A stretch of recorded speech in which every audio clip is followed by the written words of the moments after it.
নগর পুড়লে এড়ায় না দিবালয়। ইসরায়েলের কাপুরুষোচিত হামলা আর আগ্রাসনে মধ্যপ্রাচ্য জুড়েই অস্থিরতা। সাইরেনের শব্দ আর মৃত্যুর মিছিল দীর্ঘ থেকে হচ্ছে দীর্ঘতর, তাতে অস্থির গোটা বিশ্ব।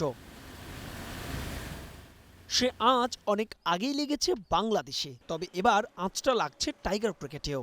অন্তত পাকিস্তানের গণমাধ্যমের দাবি তেমনটাই। 11 মার্চ থেকে মাঠে গড়ার কথা বাংলাদেশ পাকিস্তান 3 ম্যাচের ওয়ানডে সিরিজ, যেই সিরিজ দিয়ে আবার 5 মাস পর ওডিআই ফরম্যাটে ফেরার কথা টাইগারদের, যার জন্য 9 মার্চ ঢাকায় আসার কথা পাকিস্তান ক্রিকেট দলের। কিন্তু দেশটির একাধিক জ্যেষ্ঠ ক্রীড়া সাংবাদিক আর গণমাধ্যমের দাবি, চলমান পরিস্থিতিতে শঙ্কার মুখে সেই সিরিজ। কারণ হিসেবে তারা বলছে মধ্যপ্রাচ্যের অস্থির পরিস্থিতি আর ফ্লাইট শিডিউল বাতিল হওয়ার ঘটনা।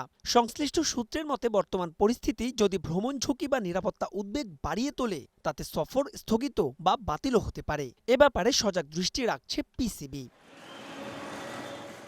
তবে বসে নেই বিসিবিও। এই ইস্যুতে নিয়মিত যোগাযোগ হচ্ছে পাকিস্তান ক্রিকেট বোর্ডের সঙ্গেও। নাম প্রকাশে অনিচ্ছুক বিসিবির এক শীর্ষ কর্তা শঙ্কার বিষয়টি উড়িয়ে না দিলেও আশাবাদী যথাসময়ে সিরিজটি মাঠে গড়াবে।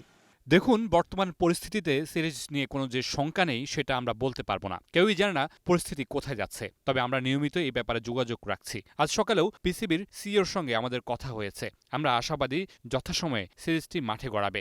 তবে প্রস্তুতি ঠিকই নিয়ে রাখছে পিসিবি সূত্রের খবর। ইতোমধ্যে দলও নাকি চূড়ান্ত করেছেন দেশটির নির্বাচক প্যানেল। বিশ্বকাপ ব্যর্থতায় যেখানে আসছে বড়সড় রদবদল, বাদ পড়তে যাচ্ছেন বাবর আজম, সাইম আইয়ুব এবং মোহাম্মদ নওয়াজের মতন সিনিয়ররা।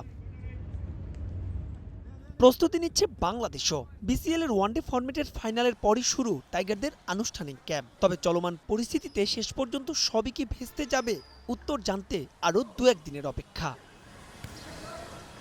মাহবুব রিমন, স্টার নিউজ, ঢাকা।